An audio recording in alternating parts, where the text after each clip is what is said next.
High friends, welcome back to my YouTube channel Mohua রান্নাঘরে আপনাদের সবাইকে স্বাগতম জানাচ্ছি। আজকেও ভীষণ ইন্টারেস্টিং একটা রেসিপি তোমাদের সাথে শেয়ার করতে চলে এলাম। তোমরা সকলেই আলুর চপ, ডিমের চপ, এমনকি টমেটোর চপও হয়তো খেয়েছো, কিন্তু কখনো কি বেগুনের চপ খেয়েছো? হ্যাঁ, ঠিকই শুনেছো। আজকে আমি বেগুনের চপ রেসিপি তোমাদের সাথে শেয়ার করছি।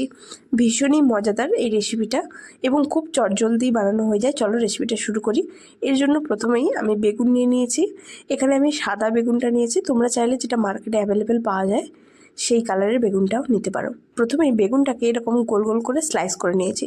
এরপরে গোল গোল স্লাইসগুলোতে আবারও আমি এইভাবে মিডিল থেকে চাকুর সাহায্যে একটু সাবধানে, যাতে হাতে না লেগে যায়, তো দেখে একটু এইভাবে মাঝ বরাবর আবারও একটুখানি আমি কেটে নিলাম।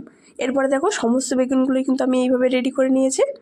এবারে একটা আলুর পুর নিয়েছি। আলুর পুরের মধ্যে এখানে আমি দিয়েছি সামান্য পরিমাণে পেঁয়াজ দিয়েছি, আর স্বাদ অনুসারে লবণ, লাল মরিচের গুঁড়ো, আর সামান্য পরিমাণে জিরে গুঁড়ি দিয়ে আলুর পুরটা অলরেডি মেখেই রেখেছিলাম যাতে ভিডিওটা বড় না হয়ে যায়।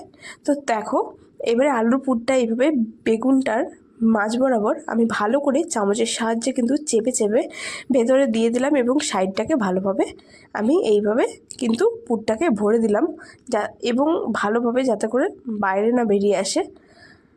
তো এইভাবে আমি সমস্ত বেগুনগুলোই কিন্তু ফুলফিল করে নেব। প্রত্যেকটা বেগুনেই আমি এইভাবেই কিন্তু পুরগুলো ভরে নিলাম।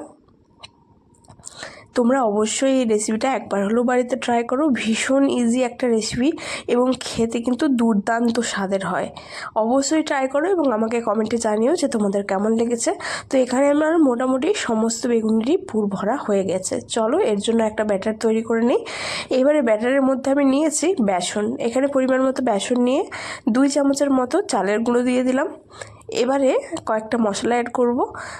তার আগে সামান্য পরিমাণে স্বাদ অনুসারে লবণ, হলুদের গুঁড়ো, লাল মরিচের গুঁড়ো, চাইলে তোমরা কাশ্মীরি মরিচের গুঁড়োও দিতে পারো। আমি এখানে সামান্য পরিমাণে কাশ্মীরি মরিচের গুঁড়ো দিয়েছি যাতে করে লাল দেখতে আরও সুন্দর হয়। দিয়ে দিচ্ছি ভাজা মশলা, ধনে পাউডার, জিরে পাউডার, কিছুটা পরিমাণে আজওয়াইন হাতে মধ্যে দিয়ে দিয়েছি। এবারে আমি এখানে কস্তুরি মেথি অ্যাড করছি। তোমাদের কাছে থাকলে দিতে পারো, না থাকলে স্কিপ করে দিতে পারো। এরপরে এটাকে একটুভাবে এইভাবে নাড়িয়ে চাড়িয়ে মিক্স করে নিচ্ছি। এরপরে একটু একটু করে জল দিয়ে একটা ব্যাটার তৈরি করে নেব। ব্যাটারটা কিন্তু বেশি পাতলা বা বেশি ঘন হলে হবে না, যেন মিডিয়াম পর্যায়ে থাকে। এই রকম ঠিক আমি যেভাবে ব্যাটারের ঘনত্বটা রেখেছি আপনারাও এইভাবেই রাখবেন। কড়াইতে অলরেডি তেল গরম করতে দিয়ে দিয়েছি। তেল গরম হয়ে গেলে একটা একটা করে বেগুনের চপ আমি এইভাবে কড়াইয়ের মধ্যে দিয়ে দেব। এবারে একটু সময় নিয়ে 5 মিনিটের মতো লো টু মিডিয়াম ফ্লেমে একটু একটু করে উল্টে পাল্টে কিন্তু ভেজে নিতে হবে। দেখো দেখতে কত সুন্দর লাগছে। তো এইভাবে উল্টে পাল্টে ফ্রাই করে নিলেই কিন্তু আমার রেডি বেগুনের চপ। ভীষণই ইজি রেসিপি, তোমরা অবশ্যই অবশ্যই অবশ্যই ট্রাই করো এবং আমাকে জানিও যে তোমাদের কেমন লাগছে। দেখো আমার এখানে সমস্ত বেগুনের চপ কিন্তু রেডি হয়ে গিয়েছে।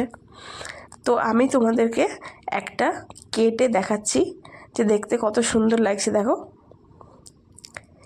ভীষণই সুন্দর, দেখতেও যতটা সুন্দর লাগছে খেতেও কিন্তু ভীষণ মজাদার বেশ। তো আমি একটা এখানে ভীষণই গরম, তাও একটা আমি চাকুর সাহায্যে কেটে দেখাচ্ছি।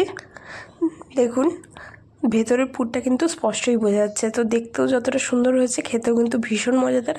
আপনারা অবশ্যই ট্রাই করবেন আর আমাকে অবশ্যই কমেন্টে জানাবেন ভিডিওটা কেমন লাগলো। তো আজকের মতো এই পর্যন্তই, দেখা হবে নেক্সট ভিডিওতে।